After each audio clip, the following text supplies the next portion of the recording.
Auditor kedua.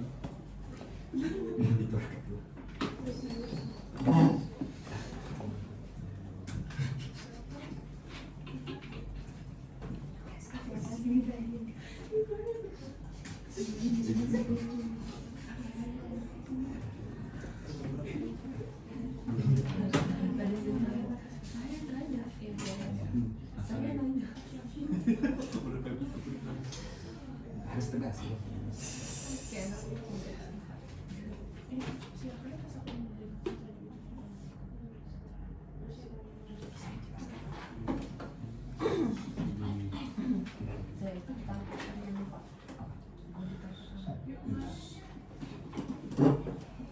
Bismillahirrahmanirrahim. Assalamualaikum warahmatullahi wabarakatuh. Waalaikumsalam warahmatullahi wabarakatuh. Selamat pagi dan salam sejahtera untuk kita semua. Pertama-tama sebelumnya saya mengucapkan terima kasih terlebih dahulu kepada tim dan jajaran saya yang telah hadir pada kegiatan audit hari ini. Sebelumnya izinkan saya memperkenalkan diri. Saya Syifa Fibia selaku ketua audit. Lalu di sini saya bersama anggota tim saya, yaitu ada tim auditor, reviewer, observer, lalu ada dokter penanggung jawab, dokter layanan manajemen, dan dari pasien.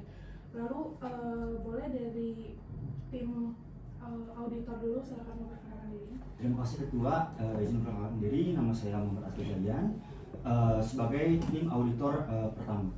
Selanjutnya. Baik, selanjutnya saya Femina Mediva sebagai tim auditor 2. Ya baik, saya memperkenalkan diri, saya Muhammad Fadil Fari sebagai auditor 3. Lalu dilanjut oleh reviewer, boleh silakan memperkenalkan diri terlebih dahulu. Saya Zalfa Bagi Asyali selaku reviewer dokumentasi. Baik, saya Aurora Indri Tiara sebagai reviewer. Oke, baik, dilanjut ke observer, silakan memperkenalkan diri. Baik, saya Zaki Musyafa sebagai observer. Baik, dilanjut ke dokter penanggung jawab, silakan memperkenalkan diri terlebih dahulu. Baik, saya Dr. Ibrahim. Saya dokter Fajia. Lalu dilanjut ke layanan manajemen. Baik, saya Sinta Sarengala, saya sebagai pihak dari pelayanan manajemen. Lalu dilanjut ke pasien. Saya Anggal, pasien. Baik, sebelumnya Bapak Agam, hari ini bagaimana kabarnya Pak? Baik dok. Oke, baik. Oh ya, untuk tim pencatat silakan memperkenalkan diri. Perkenalkan, saya Anandita sebagai pencatat Oke, baik. audit hari ini. Sebelum memulai audit ini, alangkah baik kita berdoa terlebih dahulu. Dimulai dari surat Al-Fatihah dan dilanjut ke belajar. A'udzubillahi minasyaitonirrajim. Bismillahirrahmanirrahim. Alhamdulillahirabbil alamin. Arrahmanirrahim. Maliki yaumiddin. Iyyaka na'budu wa iyyaka nasta'in. Ihdinas siratal mustaqim. Siratal ladzina an'amta 'alaihim ghairil maghdubi 'alaihim waladdallin. Amin. Bismillahirrahmanirrahim. Raditu billahi rabba wa bil islami dina wa bi Muhammadin nabiyya wa rasula. Rabbi zidni ilma warzuqni fahman. Baik, selanjutnya selamat pagi Bapak Agam. Sebelumnya terima kasih sudah meluangkan waktu untuk datang ke audit ini. Saya harap kehadiran dan masukan dari Bapak Agam itu dapat meningkatkan kualitas pelayanan kami. Semoga kegiatan ini dapat memberikan manfaat dan kenyamanan bagi kita semua. Baik, pada hari ini kita akan melakukan mengenai audit medik, mengenai keluhan dari beberapa pasien terkait pelayanan kesehatan penyakit kronis, di mana maksud dan tujuan audit ini untuk meningkatkan kualitas pelayanan kesehatan. Mari kita mulai terlebih dahulu dari pengantar kasus, silakan. Baik, dimulai dari kasus pertama yaitu kajiannya S 58 tahun, tidak adanya dokumentasi mengenai rencana perubahan untuk penyakit kronis yang mana tekanan darah pasien terakhir itu 160/100. Baik, untuk kasus yang kedua, pada kasus Tuan Ahmad juga tidak ditemukan dokumentasi mengenai pengukuran HbA1c selama 1 tahun terakhir serta edukasi diet. Lalu pada kasus yang ketiga, pada Nyonya Dewi tidak ditemukan dokumentasi mengenai pemeriksaan lanjutan seperti urin kreatin untuk mendeteksi nefropati, dan ditemukan pemberian tablet pada dokumentasi tidak sesuai dengan guideline yang ada. Baik, dari 3 kasus kompleks ini kita bisa langsung tanyakan ke observer terkait dengan keluhan pasien tersebut. Baik, kami menemui pasien, yaitu Pak Agam yang mengatakan kondisinya tidak membaik selama 3 tahun. Ya betul Pak, betul dok. Soalnya saya udah nggak ngerasa perubahan, jadi saya sendiri bingung mau ngapain. Kontrol juga malas dok. Tetapi apakah dari dokter penanggung jawab itu tidak ada edukasi terkait keluhan dari Bapak? Enggak dok, saya jadi bingung mau ngapain. Saya setuju yang dikatakan oleh saudara Agam, yang mana dalam rekaman tersebut tidak ditemukan mengenai rencana perubahan lanjutan untuk penyakit Bapak Agam, dan juga tidak adanya dokumentasi mengenai rujukan yang ada. Jelas ini bukan hanya masalah dokumentasi, tetapi ini juga masalah pada edukasi pasien. Baik, untuk masalah ini karena tidak adanya dokumentasi yang jelas, saya ingin bertanya kepada Dr. Ibrahim, apakah Anda mengetahui bahwa dokumentasi terkait perencanaan manajemen lanjutan pasien itu kurang lengkap, dan mengapa hal tersebut tidak ada dalam dokumentasi? Oke, sebelumnya saya akan memberikan klarifikasi terkait hal tersebut. Untuk dokumentasi perencanaan memang kami tidak memberikan kepada Bapak tersebut karena Bapak tersebut juga mengakui bahwa beliau jarang untuk kontrol lanjutan. Kemudian untuk sistem dokumentasi yang berbasis data medis, saya mengakui memang ada ketidaksempatan dalam mengerjakan hal tersebut karena prosedur dari kami itu cukup terbatas waktunya, dan pada saat itu memang tidak sempat mengerjakan seperti itu, Pak. Oke, baik. Saya mengetahui bahwa di sini beban kerja dokter di sini sangat tinggi, tapi dokumentasi adalah bagian dari pelayanan. Tanpa dokumentasi, kesinambungan perawatan akan terganggu. Saya akan memberikan ke ketua. Baik, mari kita jadikan catatan penting ini untuk ke depannya, agar kita bisa mengevaluasi kembali terkait kebijakan sistem kerja dan hal kecil apapun terkait apa yang kita sampaikan ke pasien, terutama hasil pemeriksaan itu harus dicatat dalam dokumentasi.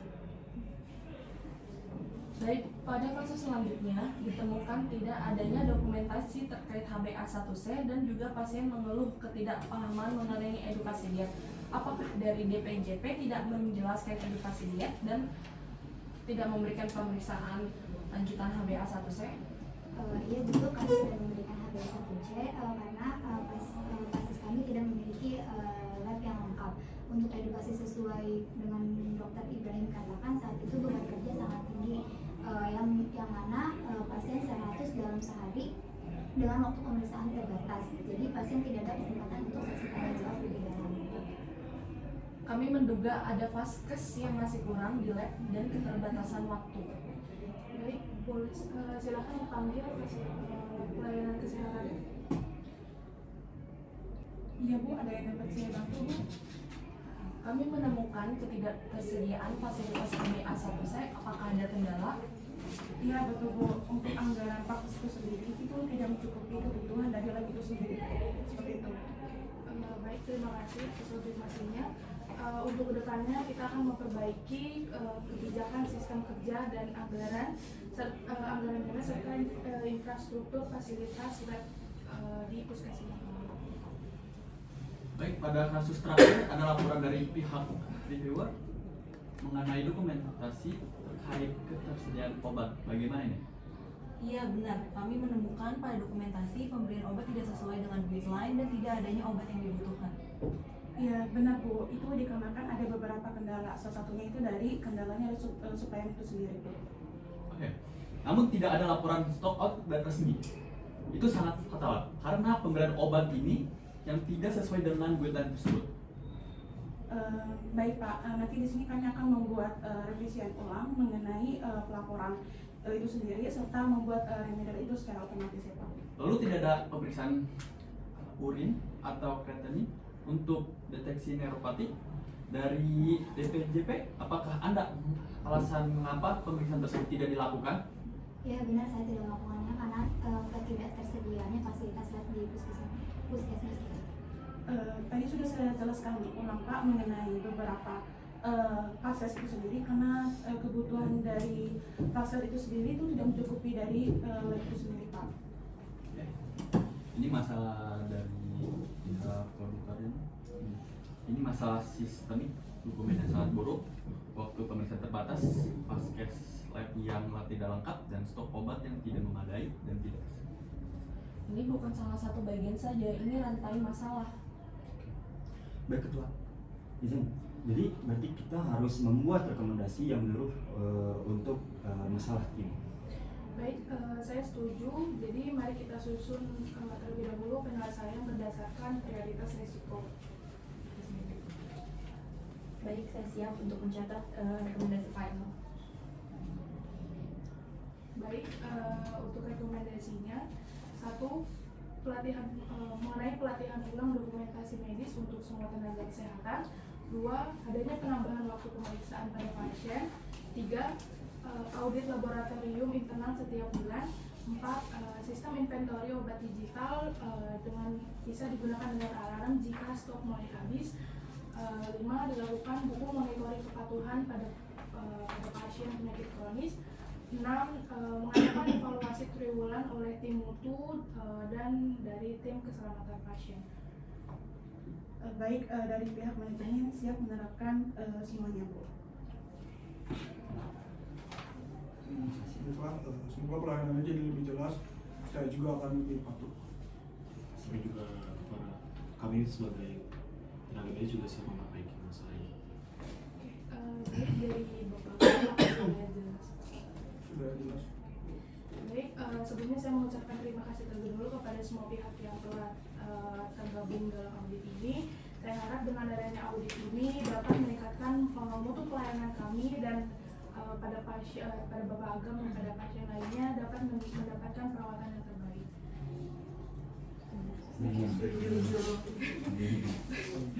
Oke, mungkin saya ditutup. Sekian dari saya. Assalamualaikum warahmatullahi wabarakatuh. Waalaikumsalam warahmatullahi wabarakatuh. Itu dibikin skenario-nya benar-benar kata per kata. Boleh saya coba jadi tim auditor ya untuk bisa bedakan feel-nya. Feel, ya. Saya jadi tim auditor ya. Tadi apa tadi temuannya yang ada ya? Dr. Ibrahim. Berdasarkan temuan yang kami terima, di situ terlihat bahwa dokter tidak melakukan dokumentasi dengan baik. Boleh dokter ceritakan kepada kami apa saja yang dokter lakukan ketika dokter menangani pasien Bapak Agam? Habis itu. Iya, habis itu kan ya? Iya. Oke, pertama-tama terkait pencatatan dari HbA1c, memang kami tidak melakukan hal tersebut.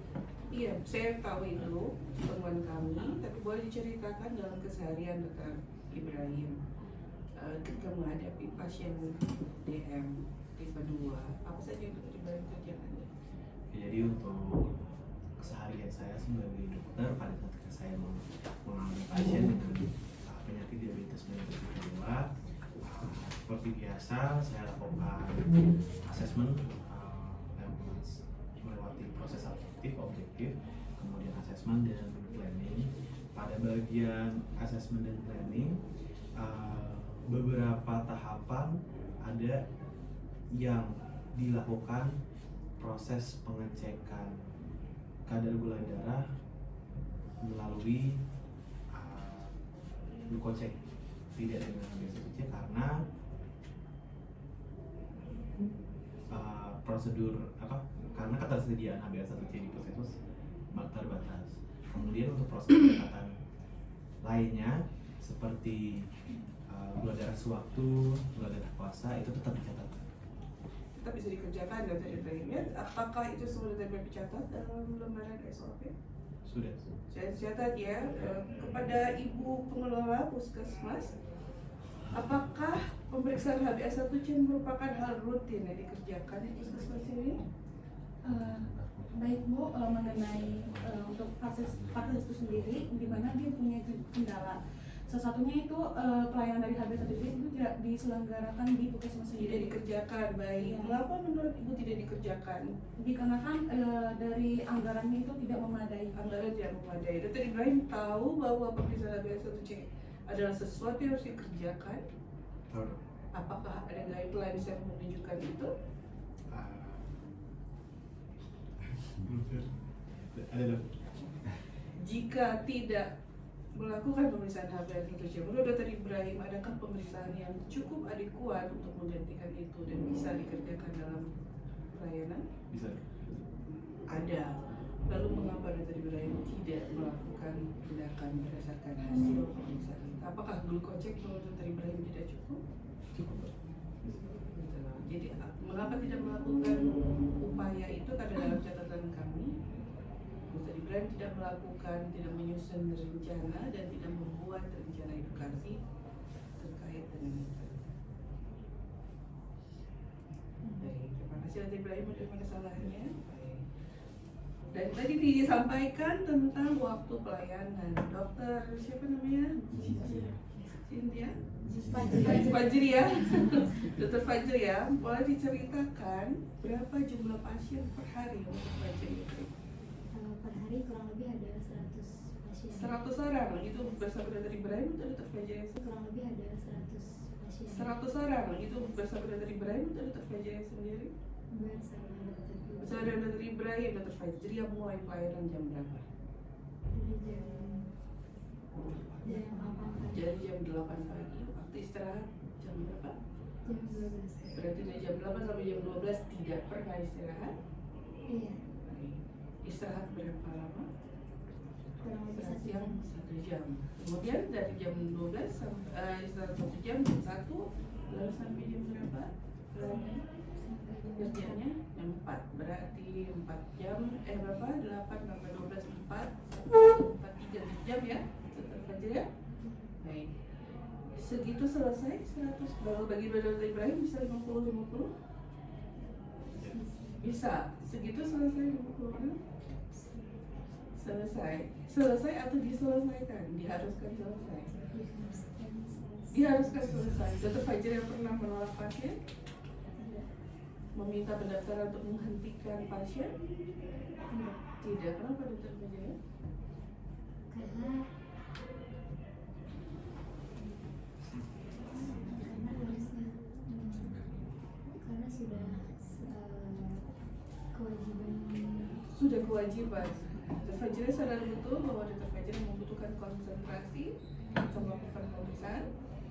Dr. Fajar tahu betul punya hak untuk menolak jika kelelahan. Mengapa tidak dilakukan? Apakah pihak manajemen pernah menekan Dr. Fajar yang waktu itu? Siap tidak. Dr. Fajri ya pernah menentang itu? Pernah.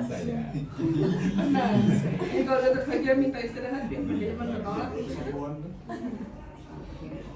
Apakah betul itu dari pihak manajemen bahwa Anda pernah melarang dokter untuk istirahat in between atau menolak pasien? Izin tidak pernah. Tidak pernah. Menurut ibu selalu memberikan waktu dokter untuk istirahat dan boleh untuk mengambil jeda di antaranya. Siap. Benar. Ibu pernah melakukan timing berapa pas setiap satu pasien, berapa orang, berapa menit maksudnya satu pasien? Satu pasien minimal 10 menit, 10 menit. Itu kebijakannya ibu bikin ya. Mari kita hitung ibu ya, 50 orang ya. Kita mulai berarti 7 jam ya.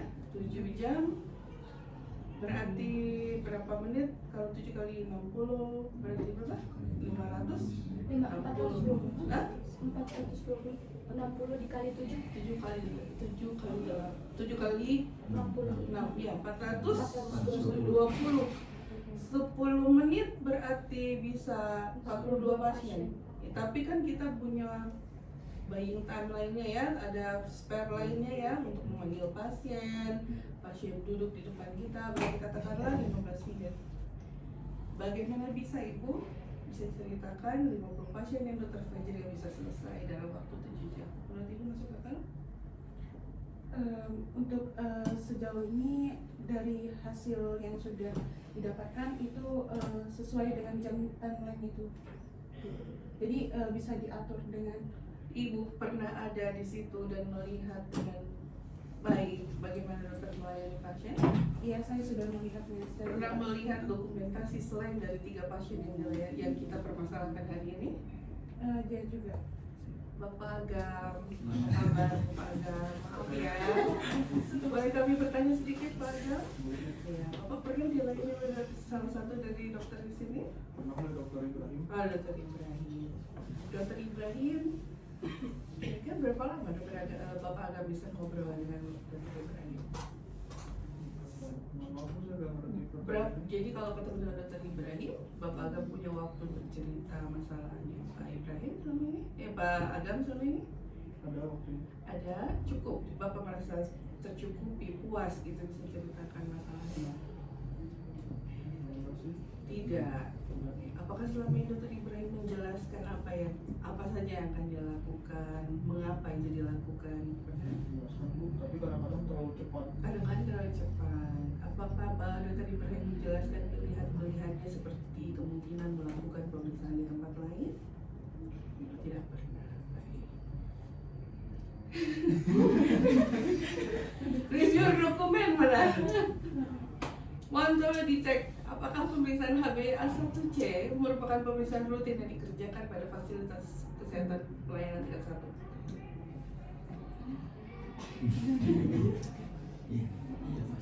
Hah? Sesuatu yang bisa dikerjakan?